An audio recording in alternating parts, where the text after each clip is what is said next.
everyone, it's Lauren. Welcome to my February wrap-up video where I'm going to talk about all of the books that I read in the month of February. The first book that I finished in February, I'm so pleased because I've been reading it for a really long time, and that's Middlesex by Eugenides. This is the story of Cal, who is born intersex. He tells his story in hindsight when he's about 40 years old and has decided to live as a male, and it goes back through his family history from his grandparents' generation, his parents' generation, and then when he is born and it is originally thought that he's a girl, he's raised as a girl before it's discovered that he is intersex. The way this book is told really reminded me of like 100 Years of Solitude and Everything is Illuminated, those sort of magical realism family history saga novels. Apart from the fact that this isn't magical realism, but just the tone of the novel almost feels like it could be, and some of the things that are happening to Cal's grandparents and their parents are sort of coincidental or a little bit odd or a little bit strange, not quite fantastical, but it still has that kind of slightly offbeat tone about it, which was quite interesting, and I did enjoy Eugenides' writing. I started this several months ago and then I put it on hold and didn't pick it up again until about January, so I wonder if the fact that I had a slight disconnect with the story is because I disconnected myself from it. But I know originally when I started reading it, I was really enjoying it, especially the stories about Cal's grandparents. And then when I picked it up again, I did enjoy it, but perhaps not to the extent that I was originally. And so in hindsight, this is okay, but I didn't come out of it loving it, which is a shame because I expected to really love it. One of the things that irritated me very slightly, I think, was when we got to the section when Cal is growing up, there was a lot of language about what boys are like and what girls are like, and it started to irritate me a little bit because I was thinking, well, that's not true. But then the more I got through the book and sort of, now that I've finished it, stepping away from it, I think that's more to do with the fact that Cal is growing up in the 60s and the 70s, and it's more to do with the time period. And actually now I think the way it plays with gender of all of the characters and masculinity and femininity throughout the book is actually quite interesting. But at the time I was kind of thinking, where are you going with this, Jeffrey? I'm not sure I'm with you. So I think perhaps I loved the beginning, and then at the end I got really into it as well. But perhaps there was a bit of a lull in the middle. But you know, that could very well be to do with the way that I read this book. So it might not be the book's fault, but at the same time, I really didn't like the virgin suicides, so perhaps me and Eugenides just don't quite get on as well as we might want to. The next book I read in February was Far from the Madding Crowd by Thomas Hardy. I read this because it is going to be one of my page to screen picks. I first read this for my GCSEs at school when I was 15 and 16, which I think a few people do in the UK, and I didn't like it. I hated it. I think maybe I was a bit young, and Thomas Hardy's sort of meandering descriptive prose really got to me and annoyed me, and I remember thinking, just get to the point. So I was pleased to pick it up again, and unsurprisingly, as an adult, I have a lot more patience and stamina for that kind of writing, and I did enjoy it a whole lot more. It is set in Hardy's fictional county of Wessex, which is it's supposed to be representative of Devon, I think, or Devon and Cornwall, sort of direct down in the south. And it follows the story of Bathsheba Everdeen, who inherits a farm from her uncle and goes there to run it herself as a woman. And it's mostly about her sort of running the farm and learning to become independent, and also having the loving attentions of 3 different men, and maybe growing up a little bit and not being, she's quite vain and silly in the beginning, and she sort of learns about love and all of that kind of stuff. I'm such a good reviewer. Something that I know irritated me when I was a teenager and I read this book is that there are a lot of minor rustic sub-characters, sort of the servants and the farm hands, and Hardy gives them a lot of time and a lot of attention. I know I also really loathed how descriptive he was, because I felt like he was spending half a page setting the scene and maybe describing a leaf for sentences and sentences, and it used to really irritate me. However, I actually really appreciated his descriptive language this time. I think he gave a wonderful image of this country landscape, and I thought it was beautiful. I could just so imagine, he's just telling you the colour of the sky and what the clouds looked like. And I actually really enjoyed that this time. I thought it was very, very beautiful, and it's a lot shorter book than I remember, but maybe that's because, again, I was sort of young and silly and thought it was boring and didn't want to read it. But it has really made me want to read some more Hardy, because before I just had this thing in my head where I didn't like Hardy, and I wanted to read Tess of the D'Urbervilles and some of his other work, but I just didn't want to because I remember thinking I didn't like his writing. So I'm pleased that I've tried it again and been pleasantly surprised. Then I read a book of short stories which was sent to me by the publisher Windmill Books, which is Sweet Home by Carys Bray. As the title suggests, all of these stories are about the home and about family. Themes that link them are sort of motherhood, grief and loss and heartache, and I guess the sort of mixture of sort of sweetness and also pain that comes with being a parent. These stories are fairly short, and they're a mixture of very naturalistic and being fantasy or magical realism or dystopian, some of them based. And it's really interesting because each story feels very different. And so you don't get bored. It's not a very long book, and you could read it in one go. You don't have to spread the stories out. But at the same time, they're so obviously linked, and the theme works really, really well. And I just really, really enjoyed it. Not only did I find the actual plots of these stories absolutely beautiful and heartbreaking. I mean, you have families who have lost a baby, or children who have descended into drugs, or people who are dealing with their children having learning difficulties. But I also found her writing to be really, really delightful, and some of the imagery that she has in here is just so gorgeous and surprising, and it's probably one of my favourite short story collections that I've ever read. I think it's beautiful, and she has a longer book called A Song for Issy Bradley, which was inspired by one of the short stories in this collection, so I definitely want to pick that up as well soon, and I would recommend this to anyone. February was a really good month for me finishing things that I've been meaning to read for a really long time, because I also managed to read My Brilliant Friend by Elena Ferrante, which has been on my various TBRs for like a year or something stupid. This is the first in a series of 4 books by Elena Ferrante called the Neapolitan novels. They're all set in Naples, and they're about 2 women's friendship, Elena and Leila, as they grow up. This book focuses on their childhood and their adolescence, and I'm assuming the next 3 books continue to follow them throughout their adult lives. I found this a really interesting experience for me because I've read some of her shorter novellas like The Days of Abandonment and The Lost Daughter, and I thought they were absolutely wonderful. I really enjoyed her writing.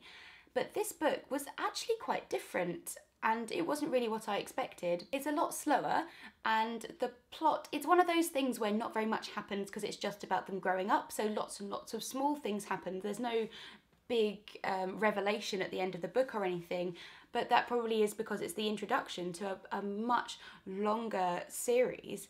And what I'm used to reading from her before are just been very small self-contained novels which have maybe themes or something that they're trying to comment on, whereas this seems to be almost commenting on everything and yet nothing. So it's just a very different style of writing from her, but it still is obviously her, and it does feel like her voice. My one criticism of this book, that it does sort of feel like the entire thing is an introduction, but I will still be carrying on with the series. I definitely want to read the second book, The Story of a New Name. I know some other people, Max from Well Done Books and Marinez from My Name is Marinez, have gone on and read the second one and are now really, really enjoying it. So I think I need to keep pushing on with it. I'm just really pleased that I'd read her other novels before starting this, because although it was good, I didn't dislike it at all. But I think if this had been my first Ferrante, I might not have carried on with the series, just because it was okay. And I might have thought, oh, there's 4 books, this is all right. Maybe I won't read the rest of them. You know, it was fine, because I didn't really feel at the end of the book a massive urge to pick up the second one. But because I've seen some of the rest of her writing, and I absolutely love The Days of Abandonment, it's one of my favourite books, it's just given me that extra kick to continue on with the series. So I don't think everyone feels the way I feel when they read this book. I know lots of other people have really enjoyed it, and especially once they get into the series, people seem to be absolutely really invested with it. So I'll carry on, but I'll be interested to hear from any of you if you've read this, and if you read it as your first Ferrante, or if you'd read some of her other work before, because I think it may be would have changed my perspective on it if it had been my first one. I then decided to pick up one of my Penguin little black classics, and I read Goblin Market by Christina Rossetti. This includes her poem Goblin Market and also a selection of her other poetry as well. I've not read any Christina Rossetti before, as far as I know. Perhaps I did some of her poems at school. I obviously know In the Bleak Midwinter, and I found this to be a really enjoyable read. I really liked her writing. Her prose is quite jaunty and like sing-songy, but generally I found her imagery to be just really sort of sumptuous. When in Goblin Market, when she is describing all of the different fruits that the goblin men are bringing to like lure young maidens away, the description goes on, and it's fantastic. It reminds me a little bit of Dickens in like A Christmas Carol, where he's describing all of the fruits and all these delightful adjectives, and it's wonderful, and she does that brilliantly. And in some of the other poems in here, she also has wonderful imagery of the countryside and nature, and it's just beautiful. I felt like I could smell the air, and it really got me into that kind of zone where I was just in it. I felt like I was inside her head, and I thought it was wonderful. And as someone who's not massively up on poetry, I wouldn't call myself a poetry expert in the slightest. I'm surprised that something, you know, written a long time ago could evoke that kind of response from me. But I thought some of these were absolutely gorgeous, and I would actually recommend it if you've not read Christina Rossetti.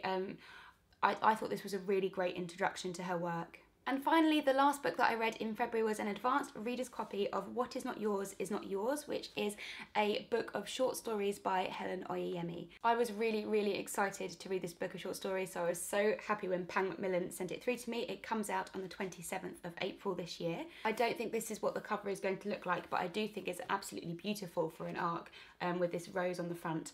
And all of the stories in here are about secrets and keys and locking things away, and there's lots and lots of fairy tale elements in here as well. I really enjoy Helen Oyeyemi's writing. I think she's so imaginative, and some of her prose is so beautiful. These short stories are actually really long. Like, I think they're quite long, and almost feel like some of them could have been developed even further into full novels. I almost feel like when I'm reading her that she has like too much in her brain, and it's really impressive, like when you see how much she gets into such a short story. The style of these reminded me of two things. They kind of reminded me of Angela Carter's Nights at the Circus. I've not read any more Angela Carter, so I don't know if this is sort of how she writes, but in the Nights of the Circus, you sort of get whole stories about secondary characters, and it kind of goes on and on. So you might start with one character and get a little story about them, and they'll meet someone else, or somebody else will be attached to them, and then you almost go on a tangent in hearing about that person's story, and then maybe a tangent somewhere else, and you end up sort of winding away from the original plot and then coming back round again, and that's kind of how these stories develop. It also really reminded me of Cloud Atlas by David Mitchell, because there are some links between certain characters in the short stories. I'm not sure whether I think she should have had the links in there, because I don't think that they're necessary, but they are very slight, and the way different characters pop up and or are mentioned did remind me of Cloud Atlas, when there's very loose links between seemingly unrelated stories. My only criticism about this collection is that I almost feel like she's trying to do too much, and she's trying to put too much into her stories, and I felt this a little bit with Mr. Fox as well, which I really enjoyed, and it is very similar in that it has lots of different stories all meshed together into one narrative. But it's almost like she goes a little bit too far, and some of her stories just take the abstract to a point where I feel like she loses the threads of the original plot somewhat, and perhaps she makes jumps a little bit too quickly for me to follow where she's going, and that's what I mean when I feel like she has so much in her brain, and she seems to be very creative and very imaginative, and her prose, as I said, is beautiful, and her stories are just woven really intricately, which is amazing. But I just want her to calm down a little bit and say, oh, Helen, we're not all with you. We're not all inside your head. Just chill out slightly, which is a shame, because I think this is wonderful. I still gave it 4 stars. I really enjoyed it. I don't want to take away from the fact that I enjoyed this book. It's just one criticism that I think it could have done with maybe a little bit of editing, or maybe instead of making this a group of short stories, she could have taken a few of them and made it into one novel, because that's how it felt this was going. It's much closer to a novel, I think, than a book of short stories like, say, Sweet Home is, where the narratives are so distinct. This almost feels too linked, and yet not linked enough to be one coherent book. So I hope that makes sense. I still would definitely recommend this book if you're into kind of magical realism and fantasy and those kind of abstract narratives. If you really liked Cloud Atlas, that kind of book, then I think you will really enjoy this.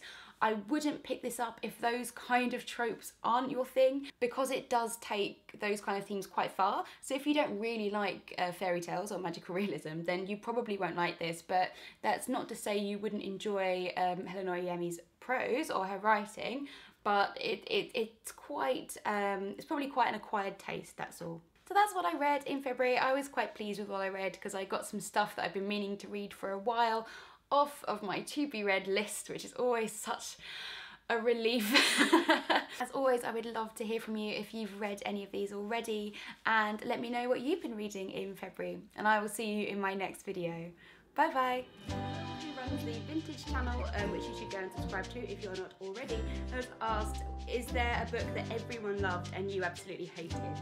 Why, yes, there is, Will. It's called The Book Thief. You can shoot me, I don't care. It's awful.